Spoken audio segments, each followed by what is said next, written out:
Hey, I'm back. I'm Justin Parent, going by the Majestic Medic now. Why? Because I like alliteration and hashtag majestic. AF.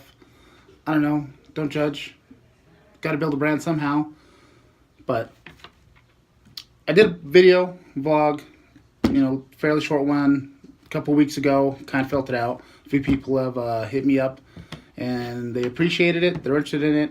Other people don't really care. And it doesn't matter. It's just not for them.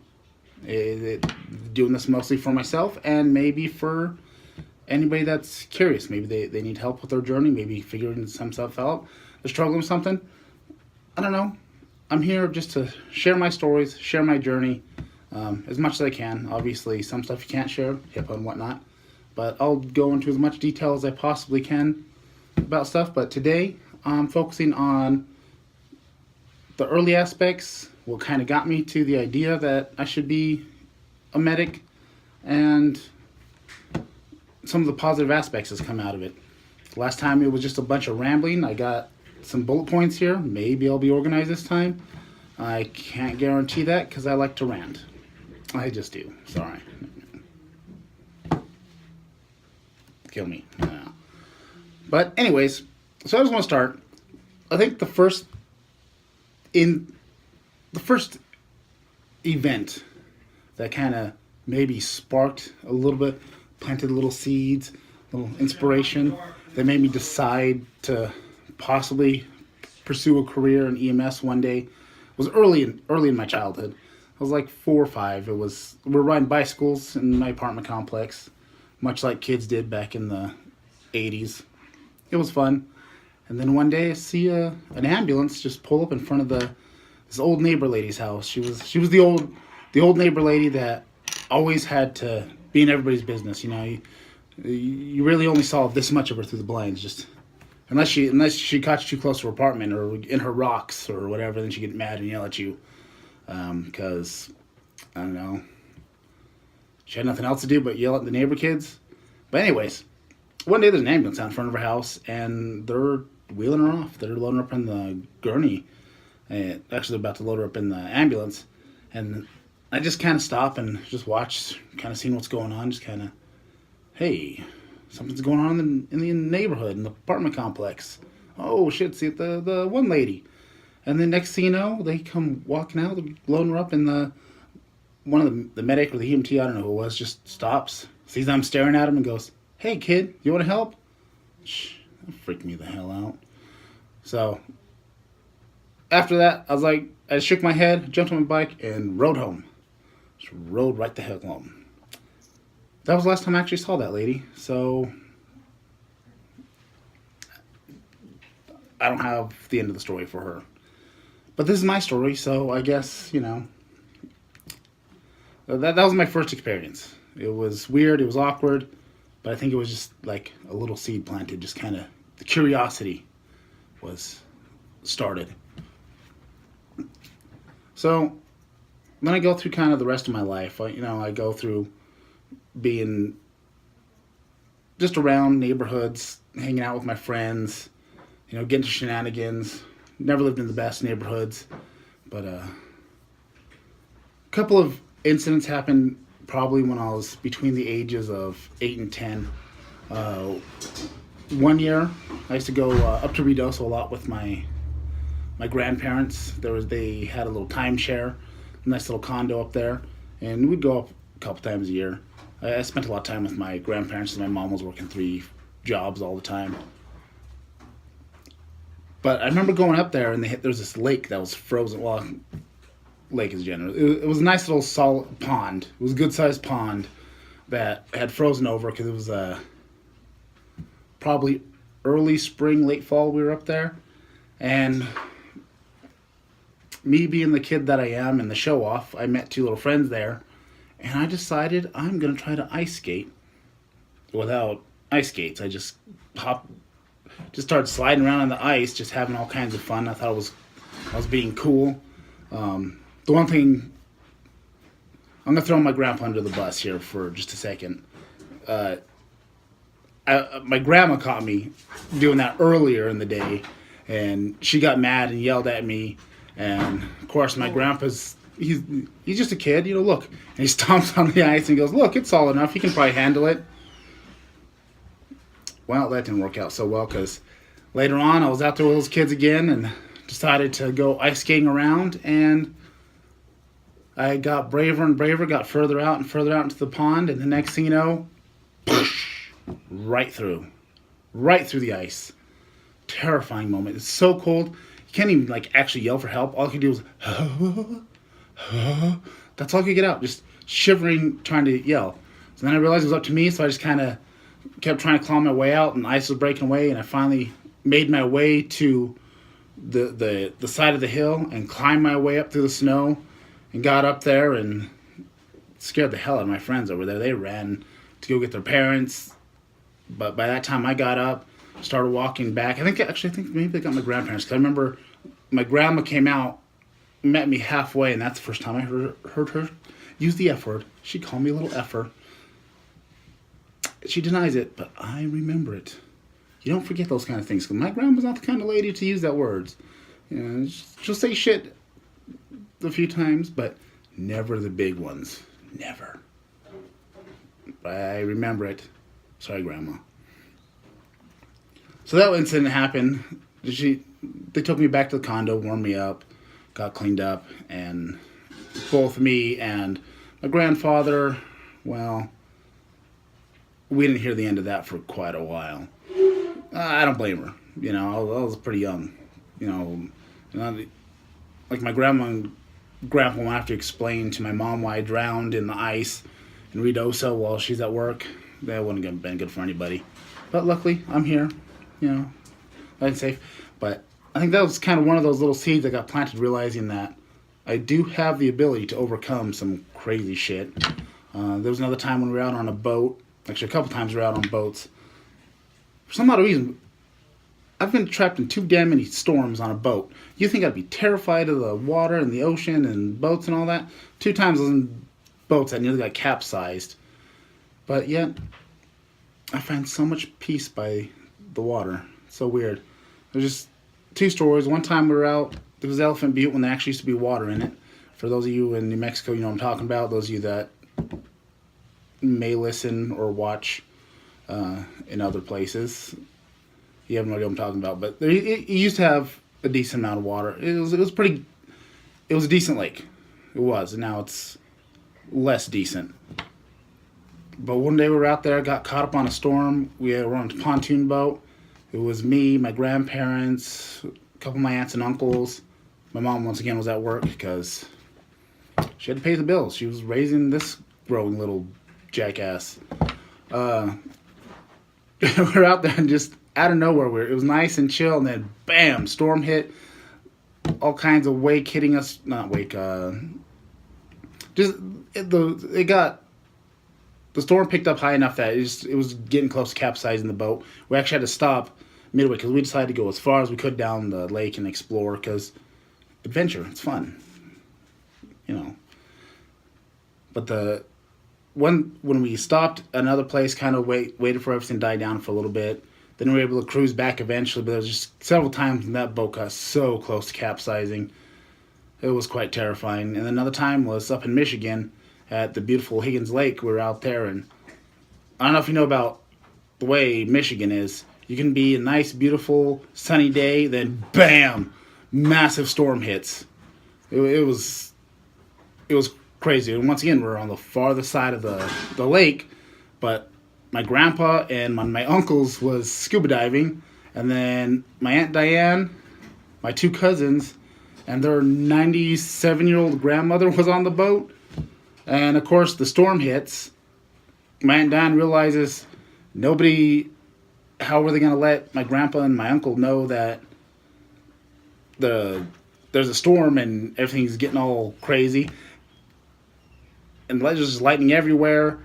She just jumps into the water to go pull on the little dive flag, leaves me, my 2 cousins, and 97-year-old lady on the boat. So me and my cousins think, all right, let's just pull up the anchor, because we've done that before. But it was not happening. That anchor was stuck. Just with the force of the water and the waves and everything, it was not happening. And it was quite terrifying because now we're on the boat and my Aunt Diane's in the water. There's lightning everywhere. Terrifying.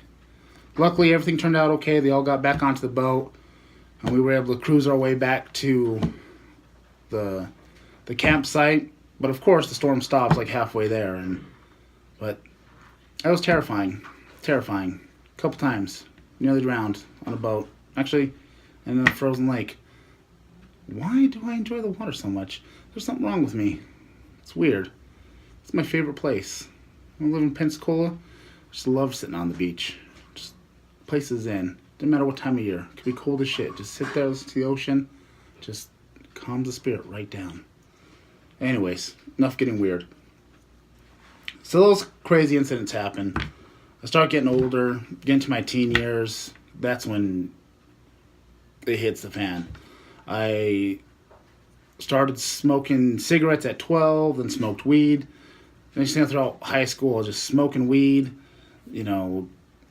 just doing drugs, being just an all-around jackass. I really was. It was just a lot of hoodlum stuff going down. We lived in the projects, little white boy skater kid living in neighborhoods surrounded by gangbangers. You just kind of have to develop a certain persona. You want to be the craziest one in the room, basically. And that's kind of what me and my friends developed. And then it kind of got out of hand.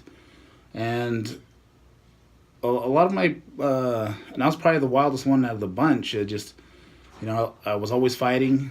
Always just kind of up for anything. There's a lot of stupid stuff that I did. And honestly, it's surprising that I never overdosed or got stabbed or shot.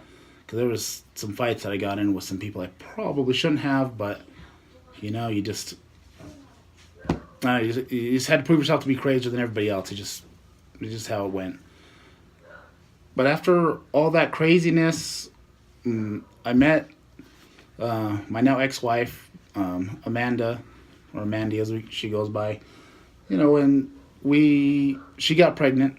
It was kind of, for some dumbass reason, I thought it was a good idea for her to have my child, which I guess technically it was, because after she got pregnant with my oldest son Kurt, who might be on this vlog at some times, he might get involved here eventually. We'll see how things go, and you'll be able to meet him. But after she got pregnant with him, I just immediately quit smoking, quit doing drugs, everything just right then and there just stopped. I was like, all right. Part-time's over, time to get professional. So 16 years old, I went and found myself a job, and I was doing landscaping, just actually lawn maintenance, not even landscaping, just cleaning up yards, weed eating, all that other stuff, a lot of hard work, busting my butt. I ended up lucked out, not lucked out, I worked my butt off and became the youngest crew leader for them. I was 17 years old, and I was put in charge of a route. Cause I got my driver's license, and then shortly after I was in charge. So I pretty much learned how to drive on a big-ass truck with a trailer. But that opportunity just came along because I worked really, really hard at it. And then eventually I actually got promoted up to, that came to the tree department. But during that time, I was trying to figure out what I want to do. Started going to school for engineering. I thought I was really interested in architecture or maybe mechanical engineering. It was fascinating. I liked it, but unfortunately, I can't have a normal job. I can't be just sitting at a desk or an office all the time.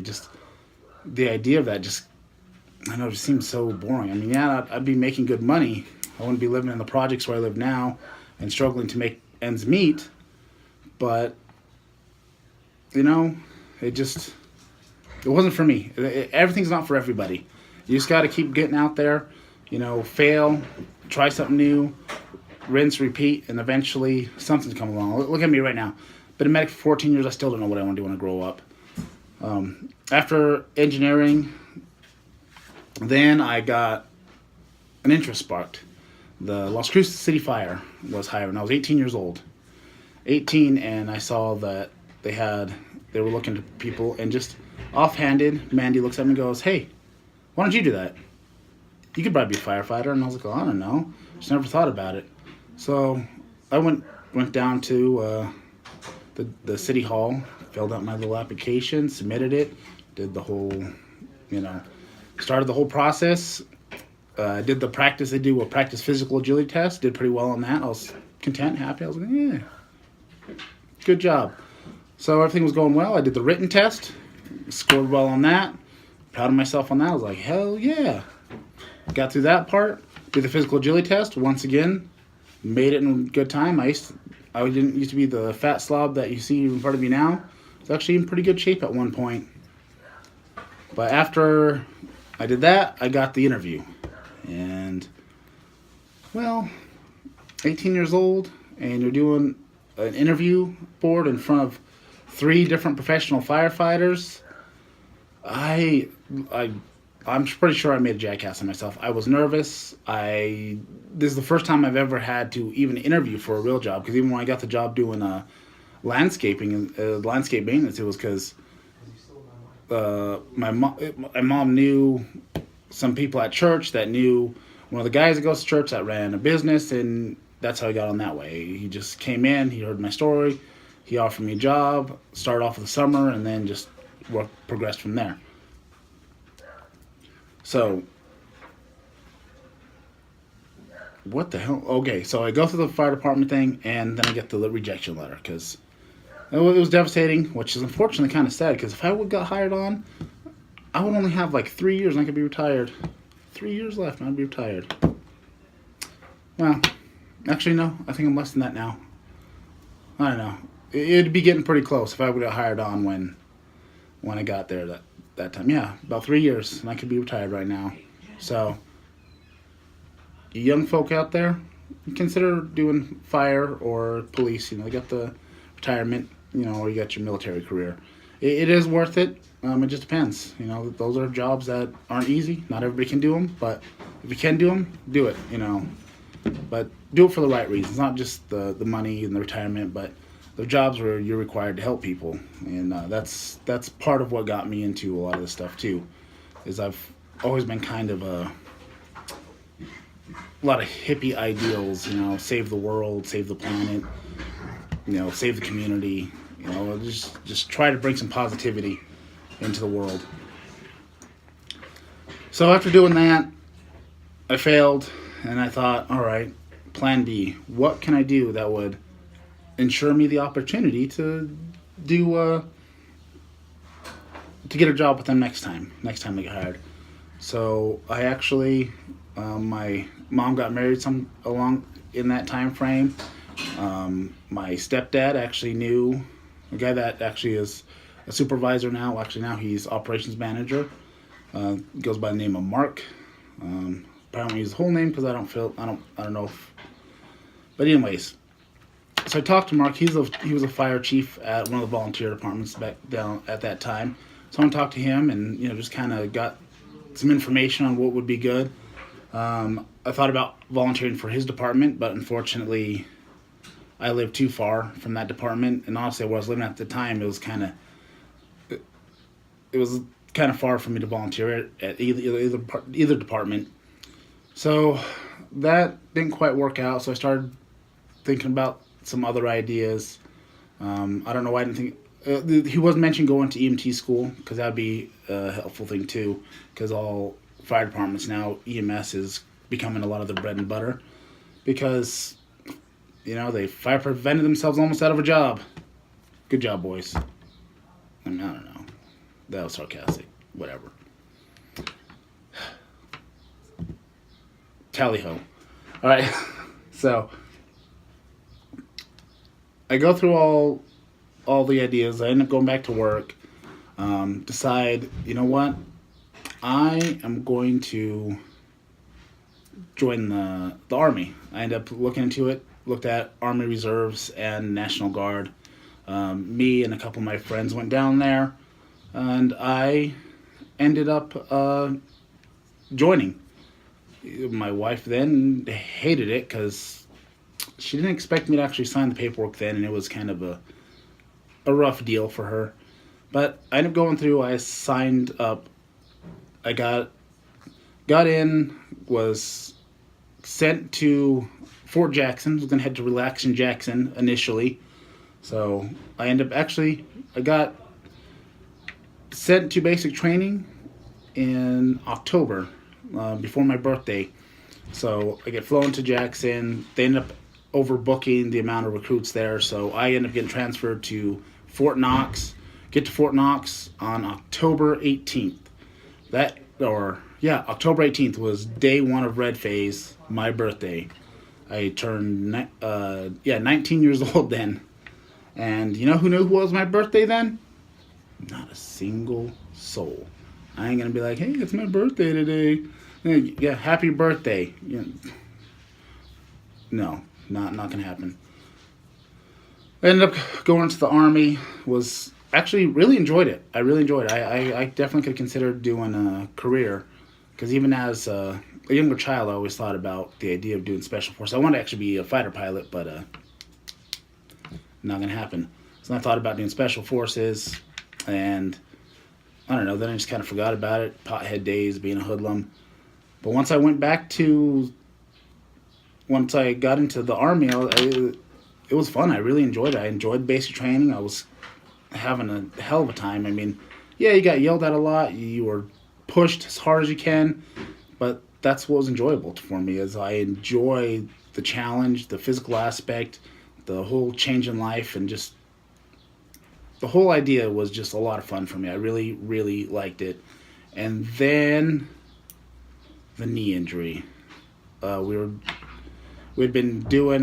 doing practice runs for getting ready for our 2-mile run. Getting pretty close to the midway PT test or practice PT test, whatever they call it. And so I was doing the run, and my knee just started hurting worse and worse and worse. Didn't say anything. Started wrapping it. I did go to sick call at one point. They just said my knee's been hurting. Like, okay, here, I just need to get some Tylenol, ibuprofen. Is what I thought. Did that. Got some ace bandages from the PX. Nothing was helping. Just kept getting worse and worse. Did the obstacle course, which I find as odd as I've never been that great at running, but yet I was able to do the obstacle course pretty well with an injured knee with some other people that were in really good shape. They sucked ass at the obstacle course. I don't know. I guess, different skills, different ways of life, whatever. I don't know. Not judging, but it just got through that. But then we were doing another run that night, and I just kept hobbling. I was doing everything I could to run. The drill sergeant pulled me out, yelled at me, asked me why I was hobbling. I told him I'd be good. I just needed to put ice on it. I was forced to go to sick call the next day. Turned out I had some stress fractures, pulled from training. I got pulled from training, got sent to, it was for people that get injured during training, and also the people that couldn't make the PT test. They call it, I don't remember what they call it now. We just call it the fat camp. The fat camp and the broke male genital camp. And, well, that really sucked. That sucked a lot. Because it was just, you kind of get put in there with some people that just don't want to be there, and they're faking all kinds of weird stuff, and they're doing everything they can to get discharged because they realize they didn't want to do it. After a while, it started wearing down on me, and I was just like, I want to go home or I want to go back down range. I didn't care. I really didn't care. But one day I was on a detail. I ended up having an asthma attack and went to sick call. Because of the asthma, they did a bunch of different tests. Eventually, they gave me the option, because they decided to call it reactive airway disease instead of asthma. And they gave me the option, do you want to stay or do you want to go? Wrote some letters, made some phone calls, talked with the wife, talked with the mom, went back and forth, and ended up just taking the discharge, because the problem is with going down range, I really didn't know for sure when I'd get to go back. I had no idea, because with the asthma, I'd have to keep going back for pulmonary function tests, and once they decided I was clear, then they'd send me back. And I don't want to I didn't want to be stuck in that barracks that whole time, because there's some guys that I've been talking to that have been in there for over a year, because of various different things. some just got kind of screwed over. Some just had some various problems, but ultimately they were there for a very, very long time, and that scared the hell out of me. And I didn't want to be there forever. That would suck. But I'm gonna hold that thought. I need to return a message. All right, sorry, I'm back. I was interrupted for a brief moment there. Where was I? Where the hell? What was I talking about?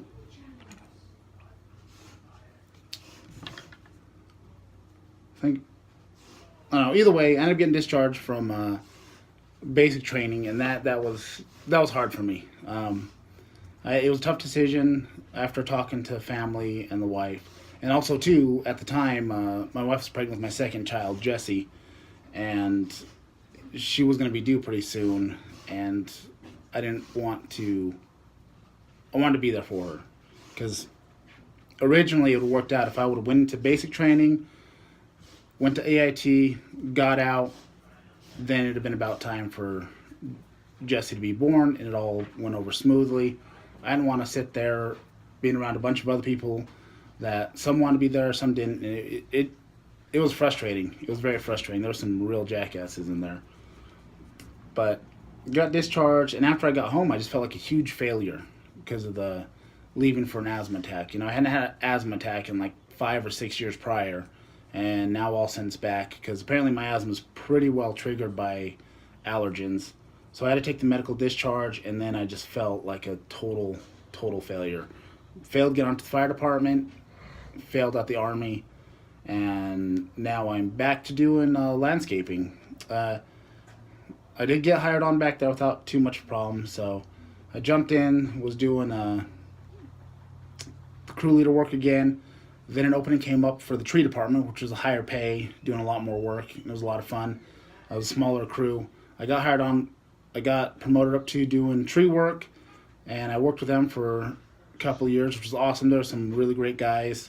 Over time, I kind of ended up in almost supervisory position because, people come and go, and I ended up being the one that had been there the longest at the time and kind of built a rapport with a lot of customers and became trusted of the supervisor. Jay, and it was very awesome. He, was an awesome guy. I really appreciate everything that he did for me and helped me move on. Because even later on, I decided to go back to school to get my EMT license, and he had no problem with it. We worked out quite nicely to do part-time with them because it worked out fairly easily with the tree department because everything's kind of scheduled. So there was easy ways for me to move in and out. Show up to work, to take one of the other trucks, meet them on various job sites, and it worked out pretty nicely for a while. And I remained with the tree department, so I started working with that company in 2005. Joined the tree department in like 2003 or so, give or take. But it was pretty awesome. My experiences there, they really helped me get through school, and including with, I did all my third rides when I was on the weekends because we had weekends off. Well, occasionally we had to work weekends for big jobs. Like we used to do stuff at Ted Turner's Ranch up here. Pretty interesting, bison steaks and whatnot. I don't know why I told you that. That has nothing to do with anything. But I worked for them, started doing the EMT program, and the goal was fire department. And then once I got done with that, then it became, because I'd do my third rides with the ambulance service, and it then became, ambulance, fire, whichever one I get hired on with first. Finished up my EMT program and jumped right on to the ambulance. I got hired on pretty quickly in 2005. I had a great partner. Mark, who's also the supervisor now, was working with a company called Southwest Ambulance then, and it was interesting. I learned a lot really fast in the beginning. I was at first I wasn't sure if I wanted to go to become a paramedic, Of course, I also said I never wanted to work on the ambulance because I don't know, I just wanted to do firefighting stuff. I enjoyed the patient, but then I got more and more enjoyment out of patient care, and then I definitely got more and more interested in becoming a paramedic. I did 3 years as an EMT, and then I transferred within the rural metro company from here in New Mexico, transferred across, and ended up in Milton, which is near Pensacola, Florida, and worked with a company over there I worked with that company for a little bit, and then the county contract came up, switched over to another ambulance service, and they were really awesome. They treated me really good. I got to give it up to the people at Lifeguard Ambulance. The medical director there was phenomenal. Really, honestly, I don't know when that guy's not doing medicine. He was looking at ERs, doing medical direction for several different services in the area of Florida, and then he would respond to calls. He would respond to calls. It'd be MD1. It was interesting running a call with the doc. You get on scene, and he'd be like, "Oh, all right, this patient needs this, this, and this, and if that doesn't work, try this and this. There's your med control. You know, you don't have to call. Good luck, guys. We'll see you later." And then he'd take off. He'd turn the patient over to us, and we'd go to the hospital. He was very, very awesome doctor.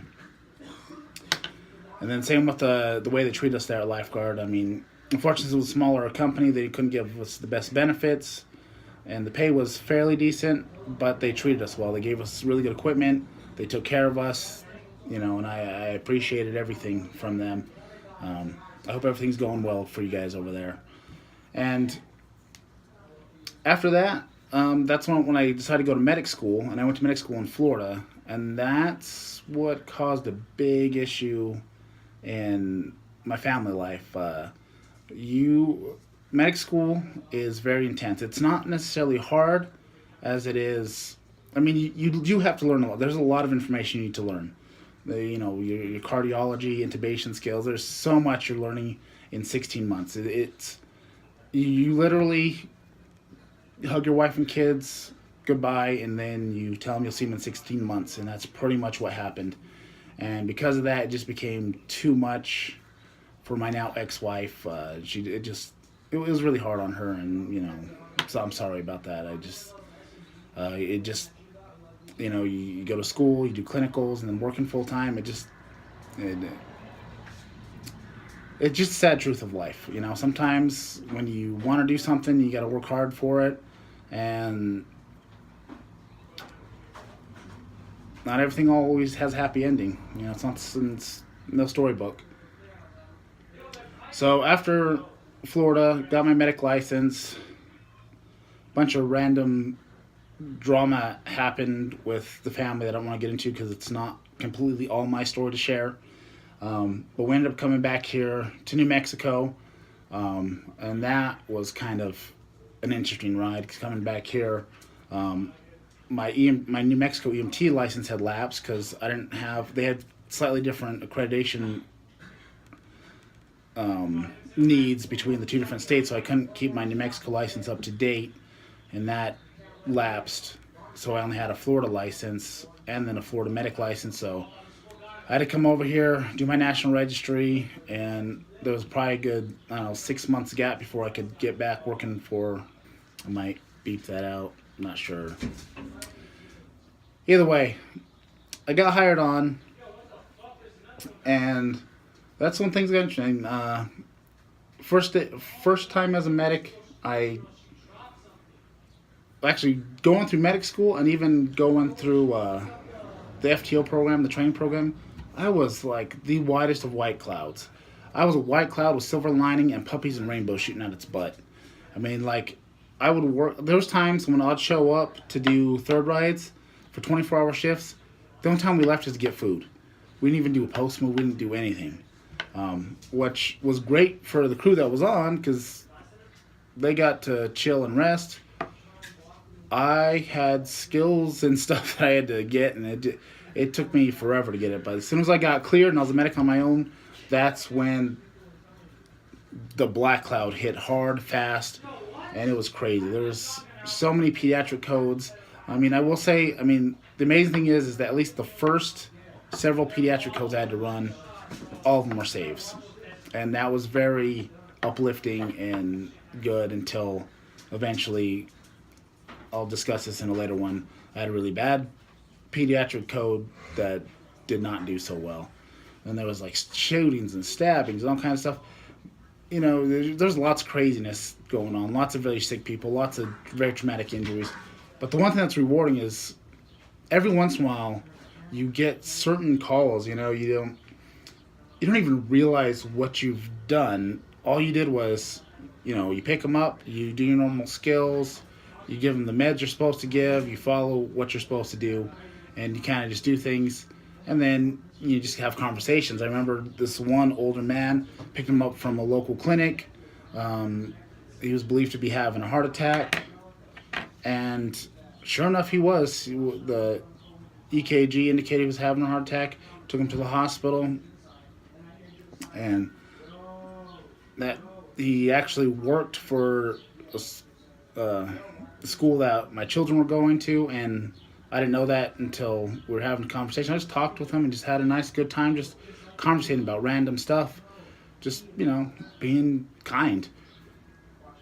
About, 3 or 4 months later, I run into him, and I just hear somebody call my name. I turn around, and this old man just gives me the biggest hug, and he just starts crying, and he tells me, how bad his heart attack was, everything that was going on, how long he was in the hospital. And then he said the thing that made the biggest difference to him is just that I sat there and talked to him, and it was kind and kept him distracted from what was really going on. And that was kind of an amazing moment. Those are the moments that really make getting into EMS, police, fire, any type of public service. Those are the moments where you really feel rewarded. Maybe you don't get the biggest paychecks in the world. You do sacrifice a lot from your friends and family. But the one thing is, every once in a while, those moments, they're just, you can't buy that kind of moment. And I get them just every once in a while. There's just certain people that just really, really touch you. Just get you right there in the feels. And I love it when that happens. It's happened a few times. And it's really good when it happens on those times when you're at your low notes, when you've been stressed, you're overworked, you're tired, you're hungry, and then all of a sudden you run into somebody you haven't seen in a while. Or in one case, there was a lady that the very first time I had to do CPR by myself, pretty much by myself. It was in the ambulance, I was alone, and unfortunately CPR got started. But the only thing I was able to do was CPR. That's it. Couldn't give her any meds, couldn't give her anything else, because everything it was so quick. Nothing else was able to be done at that moment. And it was shocking. I saw her in the hospital several weeks, maybe a couple months later, just sitting there. I went and talked to her, and she told me she doesn't remember anything her husband did, and he was very, very kind and appreciative of the whole situation. I was glad to see that she was still up and about. And then even there was a wonderful time I did a search and rescue. I may have mentioned it in the last vlog, I don't remember, but it was just me, a couple of sheriff's deputies, and I think there was 1 or 2 volunteer firefighters. Poor lady tripped out hiking and broke her leg, but we ended up having to, the trails are so small, it was just us having to take turns just piggybacking her down, and we just started a little IV on her, I was going to try to help her with the pain meds, but she was afraid to take pain meds because she didn't want to let go while she was being carried, and that made sense. But we finally got her down and transported her to the hospital. And it took us I think a good 8 hours before we could get her down, because we'd pick her up, carry her a few feet, have to set her down, switch, so on and so forth. But man, she was a trooper too. She toughed it out. It looked like she was in a lot of pain, but she ended up calling the newspaper and the county, and really talked us up and really shared her appreciation for us. And I appreciate her for being so kind to us as well. I mean, the fact that she put so much effort into it too was also, she really helped save herself besides just us. I mean, yeah, we did a lot of the heavy lifting, but she did a lot too. I mean, she was a trooper. I appreciate her. I don't remember her name. Can't even use it if I knew it on this vlog. But, shout out to you. Hopefully you see this and you know who you are. Hope you're doing well. But that's kind of my short, actually very long vlog that I've done this time. Gone probably into 30, 40 minutes. I'll see. I'm going to have to cut it up a little bit because I got interrupted. But hope you guys are doing awesome. Guys, seriously, find yourself a hobby. This is part of what I've found that's made a lot of good difference for me. Doing comedy, doing videos. If you like what I have to say, like, share, subscribe. Click the links somewhere in my YouTube series. I'm still learning how to put all this together. Hopefully production value will get better. Hopefully you guys like this. You can check me out. I've got a podcast, Best of the Bottom, I do with my sisters. A lot of shenanigans happen in that. You might catch me on doing stand-up at a show somewhere here at Crucis. Gonna try to start going out on the road sometime soon. That's all I got for you today. Be majestic and be the best damn basket weaver you can be if that's what you're into. I don't know. I'm just saying that. Find a hobby, find a passion. It helps. It helped me. #majestic. Good night.